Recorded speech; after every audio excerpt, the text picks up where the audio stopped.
They get used to it, they drink their water and move on. It keeps the cows out of the pond year round. So you don't have them in there pooping in the water and all that good stuff while they're in there swimming and cooling off in the summertime. We don't have to haul water to them. All of it's coming out of that pond.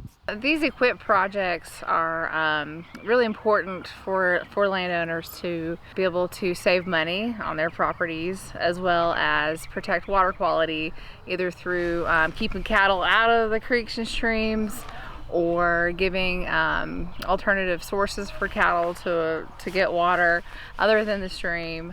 That really helps water quality downstream for your downstream neighbors. Well, the West Fork is a main channel that goes right into Beaver Lake. So landowners that live up and down creeks and streams in this watershed play a really important and valuable role to keeping the water downstream in Beaver Lake clean and healthy for everybody that's using it here. If we can do these kind of projects here and there where it's most needed, I think it's going to solve a lot of problems.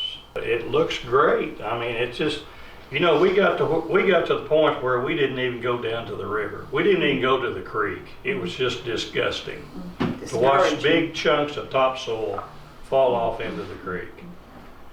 And what all this boils down to is this is our drinking water. And that's what this is all about. We've got to take care of our drinking water. And the more we can do to cut down on this erosion and all this stuff that gets into the lake, we've got to be good stewards of our land. And this is a prime example. And now we catch ourselves walking down to the creek just to enjoy it. It's a slow process. It's kind of like a patchwork quilt. They can't do all of it at once because it's overwhelming, the amount of erosion that there is on the White River. But every little bit that we can do, and if we can connect with one another on these projects, then the problem will be eventually solved. And it's going to take a long time, but we've got to do it. Tonight we focused on bringing landowners in to participate in the EQIP.